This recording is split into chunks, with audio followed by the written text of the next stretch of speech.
Hello and welcome to Operation Collision Point, the fourth and final season of Year 9 of Rainbow Six Siege. I'm your host, Camille Salazar-Hadaway, here with a jam-packed reveal show. We've got a ton of new features to talk about, including some big player protection news. Now, let's welcome Creative Director Alexander Karpazis to give you a full overview of Operation Collision Point.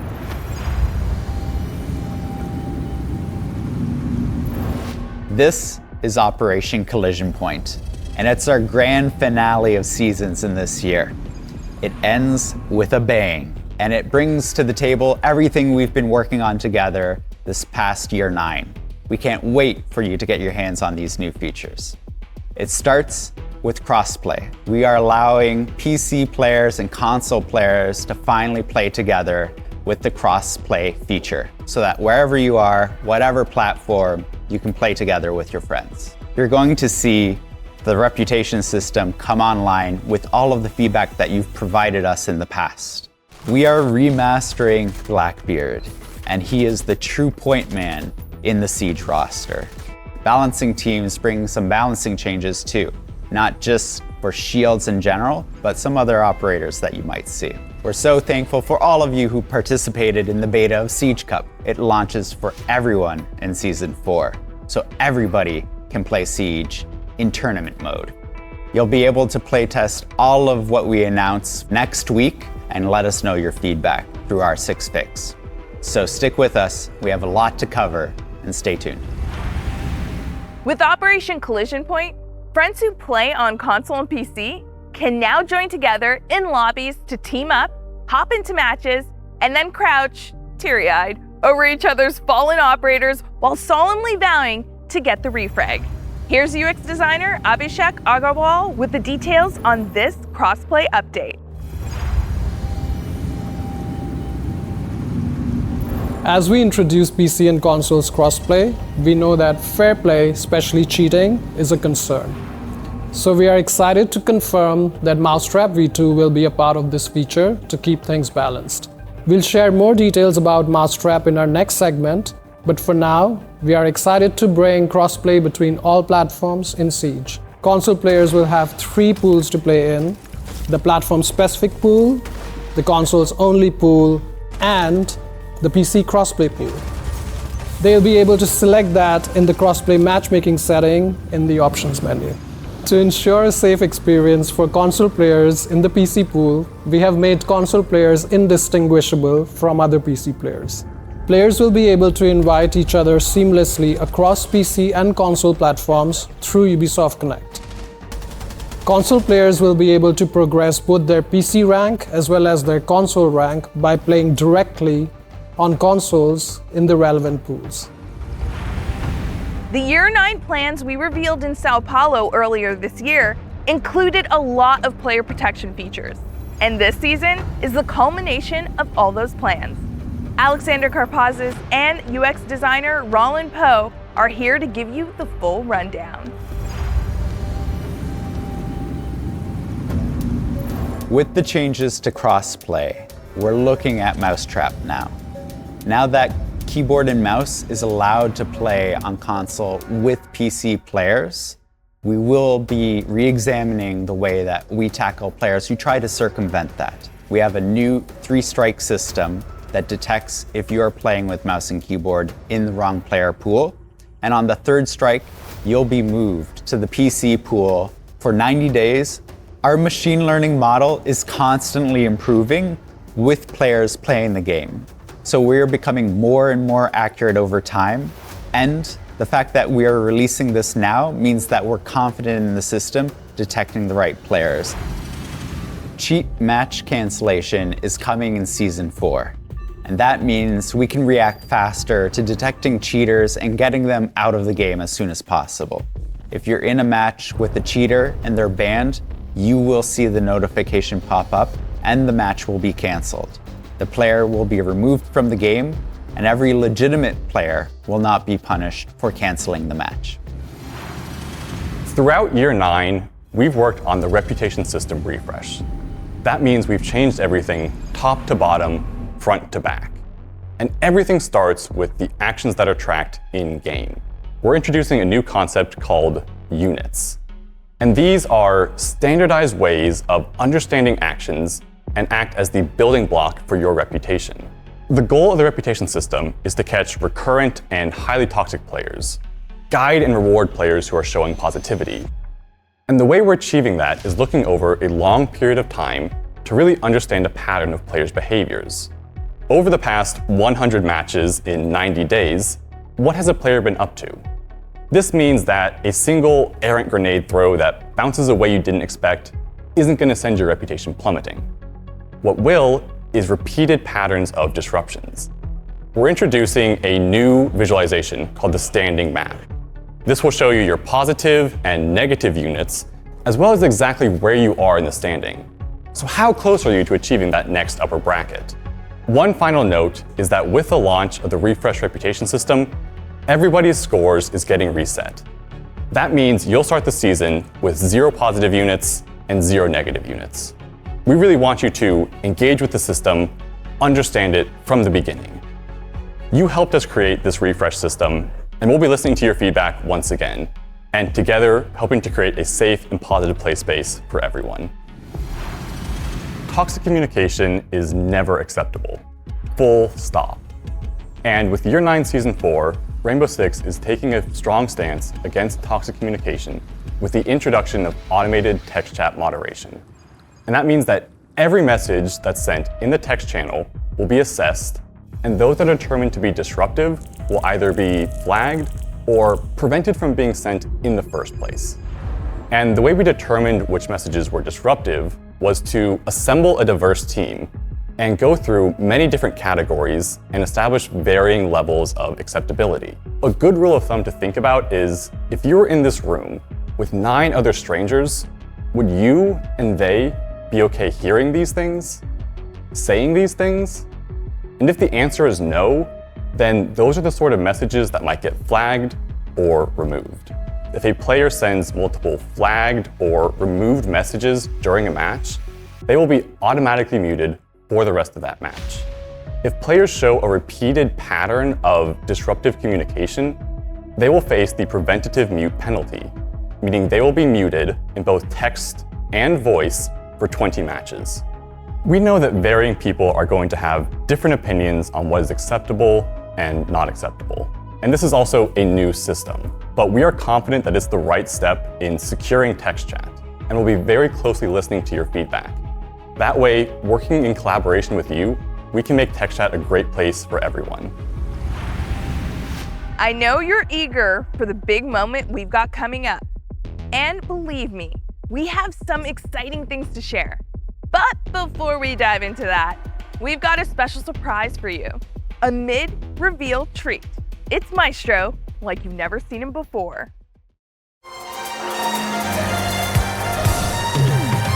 Rimango qui ad aspettare, ma no. Ma cosa potrei andare? Il tuo nemico era il centro del mio mondo.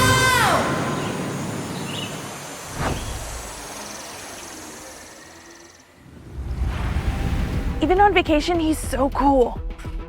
Next up, we've got a peek under the hood of some improvements to the matchmaking system that live content director Christopher Budgeon is going to walk you through. This season, we're bringing 2 new huge improvements.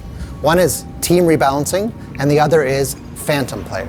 Phantom Player is a new way that we calculate skill of a squad. How that works is that it takes 2 aspects into account. One is the size of the squad. So are you 2, 3, 4 players within a squad, or a full stack, for example? Because you're giving call-outs, you're playing and coordinating with each other, maybe getting a refrag off of each other. These are all elements that players who are playing separately are not able to do, certainly not as easy. Another is the difference of skill within that squad. So for example, if you're a champion pairing with a copper, that would be a large difference in skill. If a champion pairs with 4 coppers to drive down their average skill, it's not really fair to anybody in that lobby. With the Phantom player, that will add a lot of skill to that group, and they'll ultimately be playing in a more fair lobby. We like to call this feature Phantom Player because it's as if there's a sixth player on the team in terms of skill. Phantom Player will be used within all of our playlists, including the Siege Cup, our most competitive playlist. We're also bringing team rebalancing. Now, this is something we've been testing on live in Year 9 Season 3, and we're ready to have this fully rolled out for Year 9 Season 4. What team rebalancing does is it looks at all the players on each team and just rebalances them to give an improved way to calculate the skill of both teams. So, which squad should a team go to? Should it go on Team A or Team B? Now, with the team rebalancing feature, will be an improved way to make sure that the two teams are as close in skill as possible. So we're able to add these matchmaking improvements because we've actually restructured our matchmaking component of our engine. And that's why we were able to bring skill initialization last season, big improvements this season. We have more coming next season with dynamic matchmaking. Look out for more matchmaking improvements as we continue to evolve within Siege. Operation Collision Point marks the arrival of the most competitive playlist yet, the Siege Cup. If you're ready to see what your squad can really do, this is the place to do it. Game designer Robert Cole will give you all the details as we celebrate the full release of Siege Cup.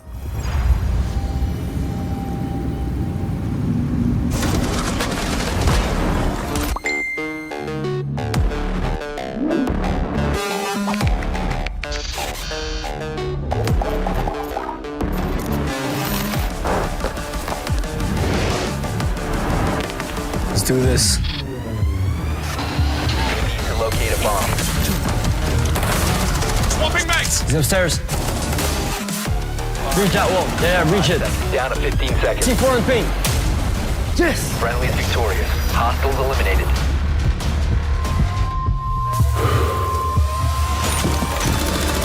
Go. Split together.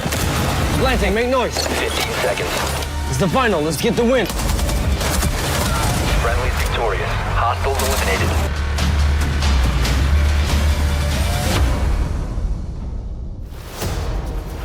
Thank you everyone for participating in the Siege Cup beta. Coming next season, we will be inviting everyone above clearance level 50, including console players, to Siege Cup, so that everyone will be able to participate. We want Siege Cup to be the most competitive moment in the game, so matches in Siege Cup will have 8 rounds instead of the 6 of ranked, together with a roll swap after the 4th round. Apart from that, the map selection of Siege Cup will be handpicked in advance, so that players will know in which map they will compete days before its Siege Cup. As we announced previously, we'll be bringing our new Phantom player algorithm to Siege Cup.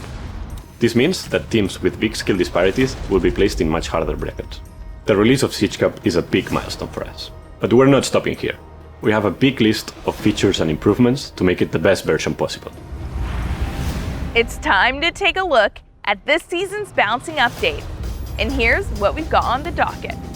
Sen, Ying, and every operator who uses a shield. How will they be affected? That's what game director Joshua Mills is here to tell you. Kicking off Season 4 of Year 9, we're going right after a problem that we're already seeing in our community, which is our ballistic shields. So fundamentally, they're performing in a more aggressive state than we intended, and we want to go in and address that. So what are we doing? 1. Melee priority will now be properly respected. For example, a player melees a shield causing a guard break.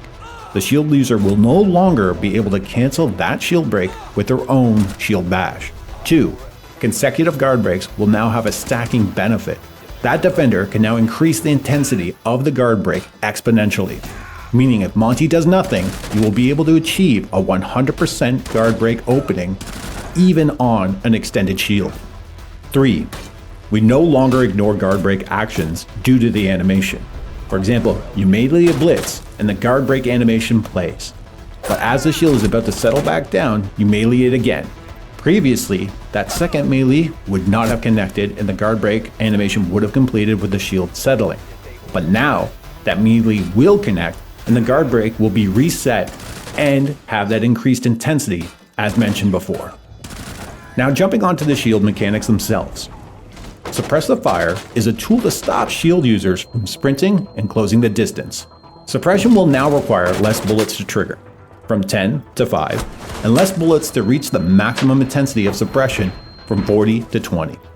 Maximum suppression lasts for 7 seconds when not receiving any additional damage. The shield bash damage will also be reduced. We're taking it from 65 damage all the way to 0. We are realigning to a core principle in Siege that if you want to be lethal, you must be able to receive lethal. Being lethal means being vulnerable.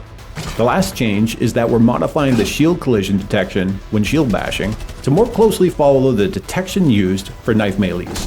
This will eliminate some odd moments when a shield bash hits when it otherwise shouldn't have. We're also tackling Ying in Season 4. We're going after that frustration around the fact that she can almost instantaneously flash a sight and enter it all at once. What we want to do here is require Ying to have a little more precision on how she deploys her candelas, but also give our defenders a chance to react to them. It may be known or may not be known, but you can actually shoot the candelas before they go off, and defenders will now have a bigger window in order to do that. In Season 4, we're looking into Sens. They've had a low presence in the game since they were introduced. We're looking to add a little more functionality and utility to the gadget for more strategic play. The Rue. What can it do now? 1, Sens can toggle it on and off at will.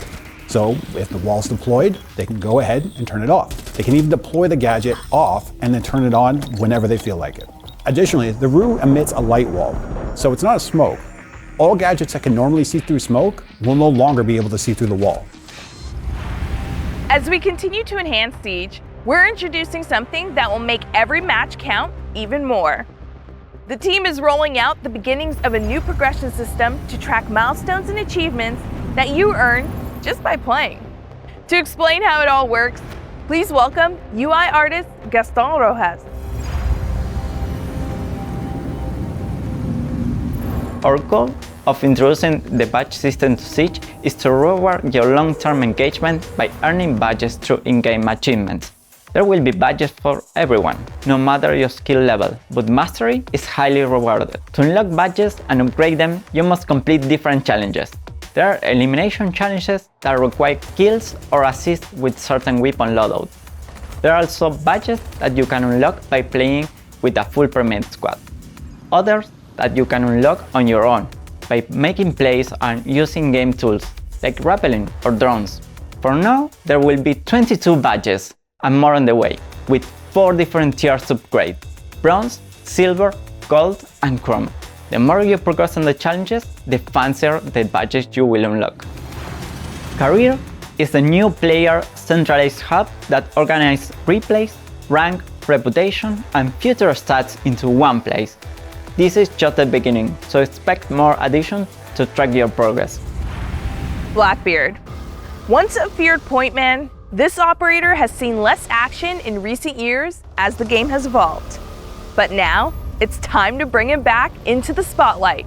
Joshua Mills will explain everything about Blackbeard's remaster, but first, Blackbeard makes his triumphant return to Siege Tales.